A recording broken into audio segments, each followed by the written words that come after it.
Welcome all, स्वागत आहे सगळ्यांचं. तर today we are looking at the man made substances म्हणजे मानवनिर्मित पदार्थांकडे बघत आहोत.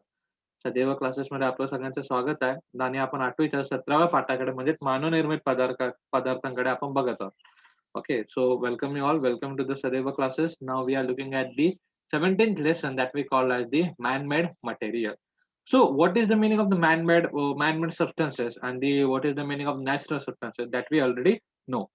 The substances that we directly get from the nature that we call as the natural substances, and the substances that we made with the help of natural substances is we call as the man-made substances, or in short we could say the substances that made by the man is called the man-made substances. म्हणजेच मी काय म्हणतेल आहे, एकदा मी सांगतो मानवनिर्मित पदार्थ. आता okay, मानवनिर्मित पदार्थ पुढे जाण्याच्या आधी आपण एखादा छोटासा फरक स्पष्ट करून घेऊया. कोणता फरक स्पष्ट करून घेऊया? की आपल्याला सगळ्यांना माहिती आहे की मानवनिर्मित पदार्थ किंवा मानवनिर्मित वस्तू आणि आणि पर्यावरणीय वस्तू. पर्यावरणीय वस्तू म्हणजे काय, की आपल्याला ती गोष्टी जसाच्या तसा मिळते. आपल्याला ते जे गोष्टी आहेत, ते जसाच्या तसं आपल्याला मिळतं. आपल्याला त्याच्यामध्ये काही चेंजेस करावे लागत नाही. त्यांना आपण पर्यावरण निर्मित किंवा नैसर्गिक वस्तू असं म्हणत असतो. परंतु मानवनिर्मित पदार्थ किंवा निर्मित वस्तू म्हणजे काय, की अशा काही वस्तू जे मानवाने बनवलेले आहेत. त्याला आपण मानवनिर्मित पदार्थ असं म्हणतो. ही एक सिंपल डेफिनिशन झाली. परंतु मानवनिर्मित वाक्यामध्ये अजून जर आपल्याला ॲड करायचं असेल, तर आपण काय ॲड करू शकतो, की भलेही ती वस्तू, भलेही मानवाने निर्मित केलेली वस्तू हे निसर्गाच्या वस्तूंपासून बनवली असेल, तरी सुद्धा तिला मानवनिर्मित असं म्हणतात. बरोबर. What I said basically, even though that substances it's made from the natural substances, then also we can call it as the man-made substances only, because it designed by, it's regulated by, or it's mechanic by, or we could say it's produced by a man. म्हणजे काय मी म्हटलेलं आहे, की भलेही एखादी वस्तू अशी असेल जी निसर्गाच्या पदार्थांपासून बनलेली आहे, परंतु तिला बनवायचं काम, तिला डिझाइन करण्याचं काम किंवा तिला आकार देण्याचं काम किंवा तिचा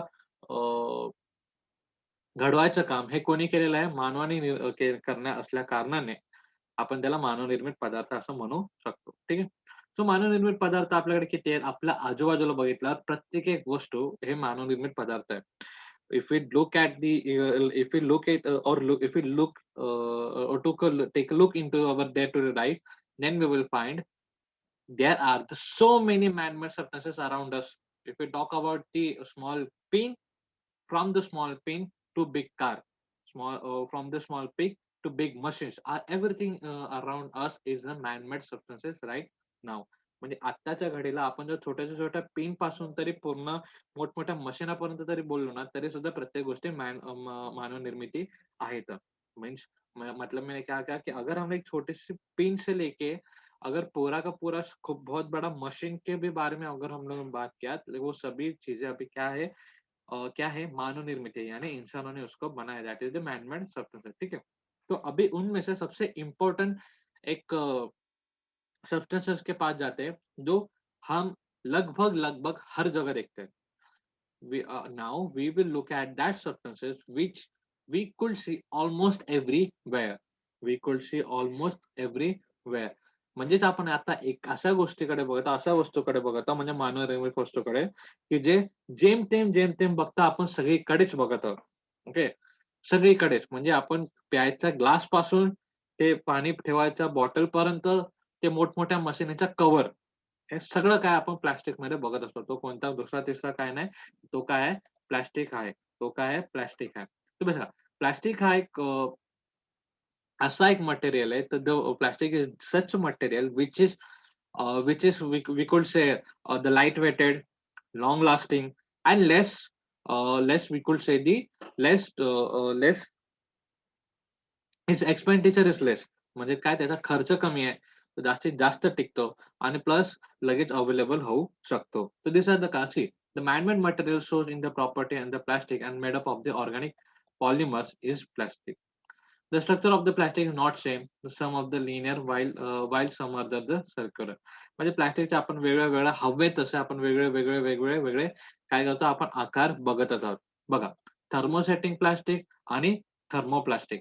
थर्मोप्लास्टिक, थर्मोसेटिंग प्लास्टिक ह्याच्यामध्ये सुद्धा आपण फरक काय बघत होतो? तो थर्मोसेटिंग प्लास्टिकमध्ये आपण बघत होतो, की this plastic is used in electrical use और इलेक्ट्रिकल मटेरियल. ओके. तर हा जो थर्मोसेटिंग प्लास्टिक आहे किंवा ह्याला आपण बोलू शकतो हां, थर्मोसेटिंग प्लास्टिक आहे इथं सुद्धा बोलूया. तर थर्मोसेटिंग प्लास्टिक हा जास्तीत जास्त इलेक्ट्रिकल यूजसाठी इलेक्ट्रिकल म्हणजे विद्युत उपकरणामध्ये जास्तीत जास्त वापर आहे. तर थर्मोप्लास्टिकचा आपण डे टू डे लाईफमध्ये किंवा हा डे टू डे लाईफमध्ये जास्तीत जास्त यूज केलेला आपण बघू शकतो. ठीक आहे.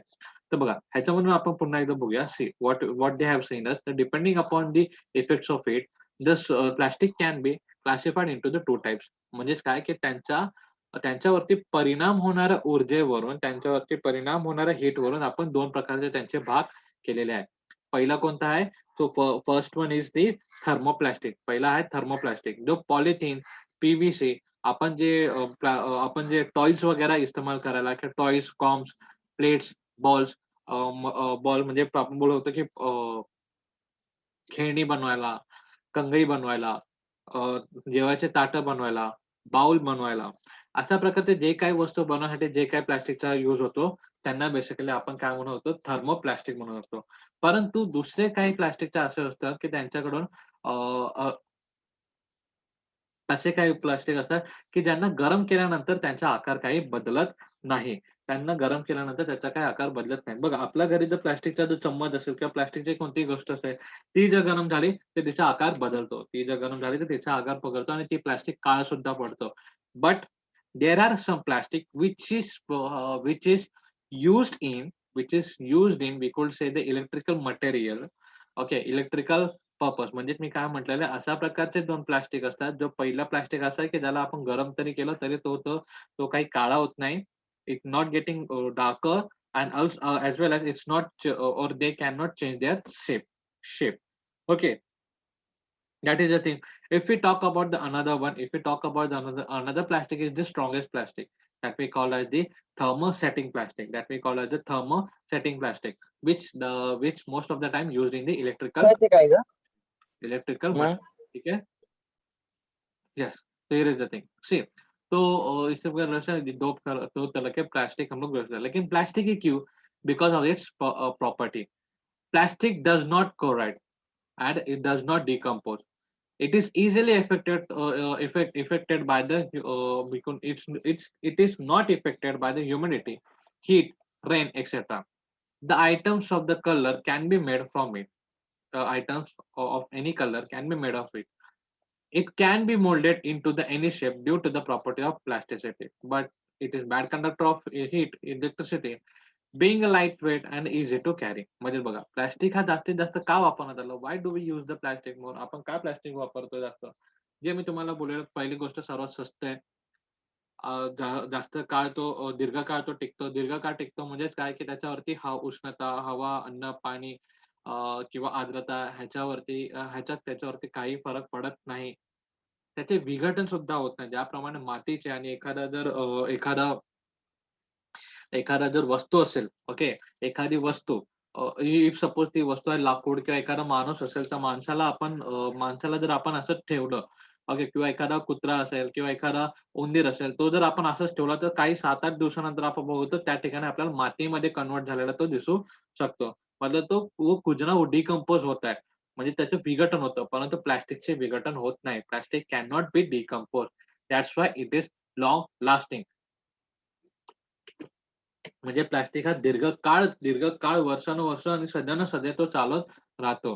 म्हणजे काय काय 10-10, 15-15 वर्ष तो तिथे राहू शकतो. जर एखादा प्लास्टिक जर आपण ठेवलं तर आपल्याला 10-15 वर्ष किंवा पुढचे काही वर्ष त्याला बघायची गरज नसते. तशा प्रकारे प्लास्टिक हा बघू शकतो आणि याच कारणामुळे ह्याचा जास्तीत जास्त वापर झालेला आपण बघतो. There are some reasons that we talk. It is lightweighted, it is less expenditure, again it is like a non decomposer, and another one is it is easily molded. आणि त्याचा जो म्हणजे जे सोपे काम आहेत, जे सर्वात जास्त सोपं आणि जास्त काम कोणाचं आहे, सर्वात चांगलं काम प्लास्टिकचं झालेलं आहे. ओके. तर त्याच्यामध्ये सर्वात जास्त यूज आपण प्लास्टिकचा करू शकतो म्हणून प्लास्टिक हा जास्तीत जास्त यूज केलेला आहे. आता पुढे आपण बघूया थर्मोप्लास्टिक आणि थर्मोसेटिंग प्लास्टिक. थर्मोप्लास्टिक आणि थर्मोसेटिंग प्लास्टिक. तर there are the types of this की पॉलीविनिक और पॉलीविनिल क्लोराइड, पॉलिव्हिनाइल क्लोराइड म्हणजे पीव्हीसी प्लास्टिक. पीव्हीसी प्लास्टिक हे कशामध्ये यूज होतो? तर bottle, raincoat, pipes, handbags, shoes, electrical cable insulation, furnitures, ropes and toys.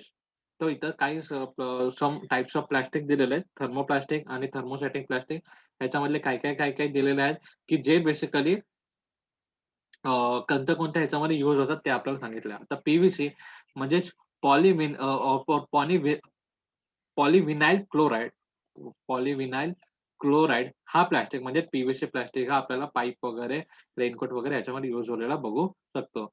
नंतर पॉलिस्टराईन, पॉलिस्टराईन हा जो प्लास्टिक आहे, पीएस प्लास्टिक हा आपल्याला thermo insulator, electrical appliances like refrigerator आणि गिअर्स ऑफ मशीन्स, टॉयज, पुन्हा एकदा toys, protective covering like the covers of CDs and DVDs. CD आणि डीव्हीडीचा जो कव्हर आपण बघतो, तो आपल्याला पॉलिस्टरीन असलेला आपण बघू शकतो. पुढे हा पुढे हा पॉलिथिनाइल. ओके. तर पुढे आहे पॉलिथिनाइल that is milk bag, packing bag, flexible garden pipe. तो हे बघा मिल्क बॅग आपली जी दुधाची पिशवी असते, तर त्याच्यासाठी यूज करतात हा पॉलिथिलीन प्लास्टिक. और पॉलीप्रोप्लाइन. ओके.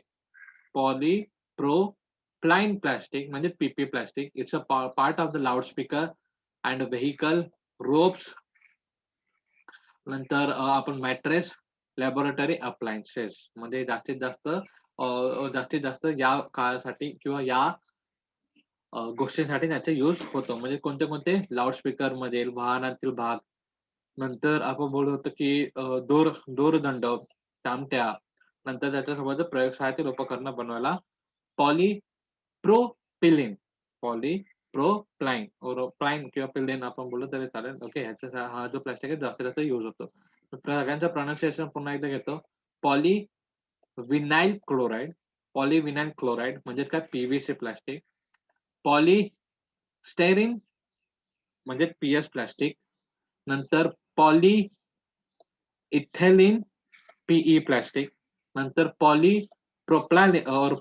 प्रोपायलिन पीपी प्लास्टिक. ठीक आहे. तर दिस इज दी थर्मोप्लास्टिक. ह्याच्यामध्ये तुम्हाला आपण दिलं होतं इलेक्ट्रिकल अप्लायन्सेस मध्ये सर्वात कमी यूज झालेला ह्याचा बघू शकतो. एवढा जास्त काही यूज होत नाही. परंतु if we talk about the thermosetting plastic तर हा जास्तीत जास्त इलेक्ट्रिकल ह्याच्यामध्ये अप्लायन्सेस मध्ये यूज झालेला आपण बघू शकतो. आता कोणते बघा.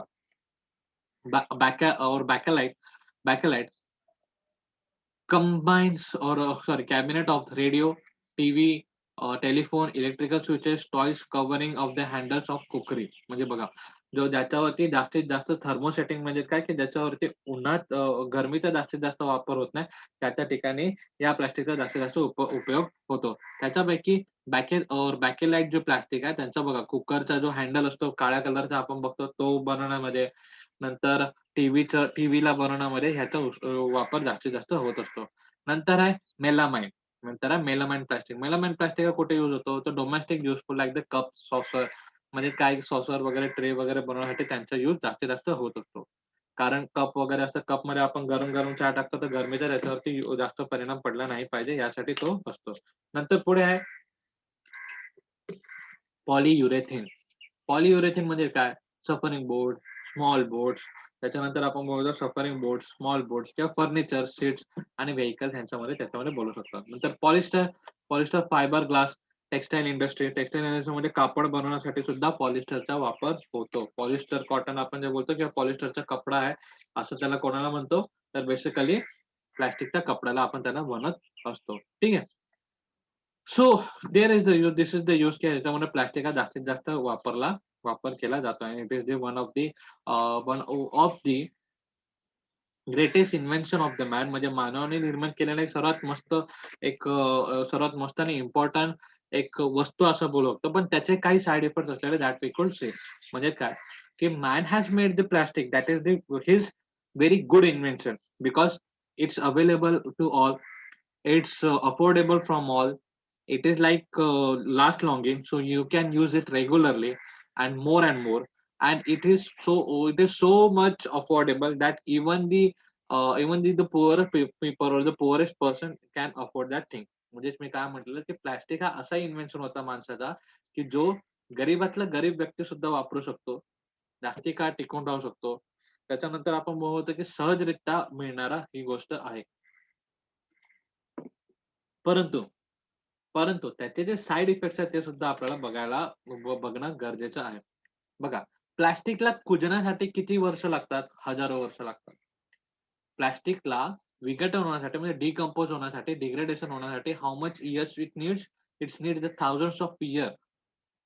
thousands of year to degrade the plastic. Means just think about this. Right now, even without having any second thought, we just throw up the bottle at the corner, or we just throw the bottle at the anywhere we want. म्हणजेच मी काय म्हटलेलं आहे, की just विचार करा, की आपण प्लास्टिकची बॅग असतो किंवा प्लास्टिकची एखादी वस्तू असते, ती आपण हमखास कुठेही फेकतो. हमखास कुठे फेकतो. कोणताही दुसरा विचार न करता हमखास तो आपण फेकतो. परंतु तो प्लास्टिक कुजण्यासाठी किती वर्ष लागतात? 1000. किती वर्ष लागतात? 1000. 1000हून जास्त वर्ष त्याला कुजण्यासाठी लागतात. तेव्हा तो कुठेतरी कुजेल, केव्हा तो कुठेतरी त्याचा सर्वनाश होईल. परंतु जर प्लास्टिकची बघा तुम्ही कुठे एक्झाम्पल करू शकता, तुम्ही प्लास्टिक ठेवा एका ठिकाणी कुठेतरी 2 महिने ठेवा, 4 महिने ठेवा, 1 वर्ष ठेवा. तो जसाचा तसाच राहील. त्याच्यामध्ये काहीही फरक पडणार नाही. And it is harmful for the nature. And this thing is harmful for the nature. आणि हे निसर्गासाठी सर्वात हे खराब गोष्ट आहे. कारण कारण कारण बघा, एखादी वस्तू असते ती जोपर्यंत डिकंपोज होणार नाही तोपर्यंत दुसरी वस्तू येणार का? Answer is no. Answer is no. म्हणजे थाउजंड्स ऑफ इयर आपल्याला फक्त प्लास्टिक जर असेल, तर प्लास्टिकच सगळ्यांना सगळीकडे दिसेल. काही काळानंतर तर आता तर आपल्याला ते दिसणारच आहे. का?